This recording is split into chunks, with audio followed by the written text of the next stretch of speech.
I agree that literacy scores in this country are pretty dismal, and in fact, the lowest literacy scores in this country are in red states run by Republican governors and Republican legislatures. So I definitely think that's a big problem to consider. You get to the point. So Brian Tyler Cohen, it's great to have you.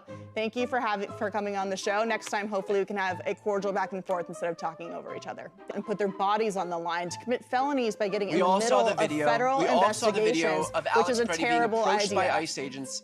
So that issue used to be important to you, and yet now you have a rogue agency killing people with impunity. We're not going to see any justice for Renee Good. You can always tell when a political interview is about to completely fall apart. In this clip, NewsNation host Katie Pavlich clearly thought she was about to corner Brian Tyler Cohen with an easy MAGA-style gotcha segment. But the second he started bringing up actual statistics and real receipts, the entire conversation flipped on its head. Before we get into it, comment where you're watching from, and don't forget to like and subscribe so you don't miss the next one. Because what starts as a routine political interview quickly turns into a complete meltdown, with the host struggling to keep control once the facts start hitting back. Trust me, this one goes off the rails fast. Let's get into it. Joining me now is Brian Tyler Cohen, progressive YouTuber. Brian, great to see you again. Thanks for coming back on the show. Thanks for having me. Do you think that the dancing is really a productive way to get reforms of ICE that the left is calling for? I think everybody should speak out in the way that they can be most effective. And so if dancers want to dance, then good on them. If there are students who want to walk out, good on them. If there are legislators who want to actually do something, good on them. We can all do our part. And I don't think that we should be, saving smoke for people who are trying to, offer up what little they can to draw attention to this, when there are other people who are just basically apologizing for ICE's overreach. I mean, I do agree. I mean, I'm glad that they're not screaming and interrupting federal investigations or shooting people in the face, for example. Or operations where ICE agents are trying to go in and remove pedophiles and rapists and murderers from communities, blowing whistles in their ears. I agree. I'm glad that dancing is a better form of peaceful protest. But last week, we saw an unprovoked attack on a mother in an unpeaceful protest, leaving her covered in bruises. She was outside of a school and attacked by kids who were not in school. Why is the left radicalizing these students to not only leave school, where the country has a 54% rate of not being able to read, in order to go out and then attack people who are just asking them to calm down? Yeah, I mean, look, I agree that literacy scores in this country are pretty dismal. And in fact, the lowest literacy scores in this country are in red states run by Republican governors and Republican legislatures. So I definitely think that's a big problem to consider. I mean, if you look at places like Oklahoma, for example, if you look at places like Arkansas, I mean, these are, Mississippi, Louisiana, these have the lowest test scores in the country. But that, I'm assuming that's not what you want to speak about. I'd be happy to talk about Mississippi. It's actually much better than the majority of the blue states in this country in terms of education. It's actually a great story about education, but that's not about ICE, which is what we're talking about now. Yeah, that's fine. I don't think you really want to have an argument about the test scores in red states versus blue states. But I'd be happy to have you back to have that conversation. But I don't think kids should be leaving school to go and protest ICE when they can't read, write, or do arithmetic.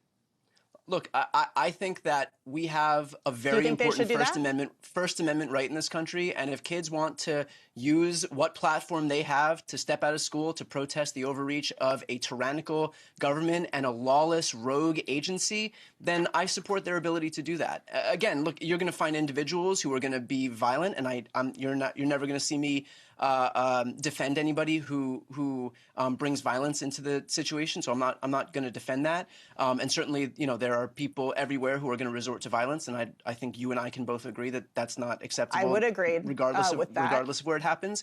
Yeah. But if in terms of kids walking out of school, I'm completely I think civics in this country is obviously very important, and if kids are going to be paying attention to politics, paying attention to what's happening in their country, I think that more power to them if they can walk out. I think if athletes at the Olympics have something to say and use that platform, more power to them. The more people that can speak up. I mean, I am not of this mind that had gained a lot of traction in Republican circles where athletes are just supposed to shut up and dribble. We have a long, proud history in this country of people like athletes, for example, standing up at the Olympics, going back decades and decades and decades. Yeah, well, it's good that they live in a country have they a have those platform, use rights. it. That is true. It's good they live in a country where they have in those fact, rights. and I think one of the most important rights is not to succumb to a tyrannical government. And in fact, that's something that you've been saying for years and years and years. I'm looking at a tweet from 2013. Anybody who believes the United States can never be a tyrannical state has their heads in the sand. So that issue used to be important to you, and yet now you have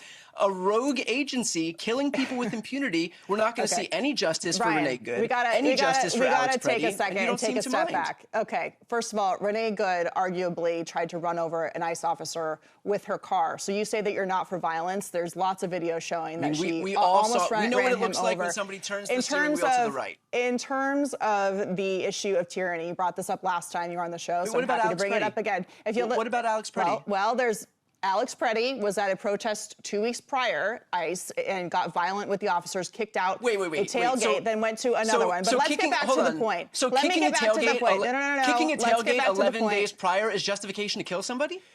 Okay, there's an ongoing investigation. The point is, if law enforcement would have done its job by arresting him and enforcing the law, he wouldn't have been at the second protest where he was trying to get in the middle of a federal investigation, which is a bad idea. And he was approached by ICE. Not to mention that officials, including the lieutenant governor in Minnesota, were telling people to go out and put their bodies on the line to commit felonies by getting in the middle of federal investigations, which is a terrible idea. By ICE agents. We all saw the video of Alex Preddy being approached by ICE agents. We also saw the video of him weeks prior agitating and getting violent with ICE agents, which you just said that you're against violence. Kicking somebody's car is not justification to murder. Getting involved in the middle of a federal investigation is a felony, okay? Do you think kicking someone's car is adequate justification? Democrats telling children to leave school when they cannot read or do math, which is going to be detrimental for their future, telling them to leave school to go protest ICE with no end in sight, and telling people to put their bodies on the line, as they did with Renee Good and Alex Preddy, is not a good way to change things in Washington. The way you do that is by coming to D.C. and talking about the differences and what they want to change. I would have loved to talk to you about that tonight, but you wouldn't let me get to the point. So Brian Tyler Cohen, it's great to have you. Thank you for coming on the show. Next time, hopefully, we can have a cordial back and forth instead of talking over each other. Thank you very much. Thanks for having me. That right there was an absolute disaster for Katie Pavlich. You could literally see the moment the interview slipped out of her control. The second Brian Tyler Cohen started bringing up actual statistics about education rankings in Republican-led states, the entire tone changed immediately. Suddenly, the gotcha segment she clearly planned turned into her scrambling to shut the conversation down before it got even worse. And that's the part that really stands out here. Brian Tyler Cohen wasn't just throwing out random talking points. The numbers he mentioned are publicly available facts. States like Mississippi, Louisiana, Arkansas, and Oklahoma consistently rank near the bottom in education metrics. That's not opinion. That's data. And instead of actually engaging with the point, the interview suddenly became about interruptions, deflections, and trying to move away from the topic as fast as possible. And honestly, we've seen this pattern over and over again with a lot of these MAGA media personalities. They're comfortable when nobody pushes back. They're comfortable when they can dominate the conversation with outrage and talking points. But the second somebody shows up prepared, calm, and armed with receipts, everything starts falling apart in real time. That's exactly why the interview ended the way it did. Once the narrative collapsed, there was nowhere left for the conversation to go. And viewers noticed it immediately. Let me know what you think about this exchange in the comments below. Was Brian Tyler Cohen right to push back the way he did, or do you think Katie Pavlich handled the interview fairly? And if you enjoyed the video, hit the like button, subscribe, and turn on notifications so you don't miss the next one.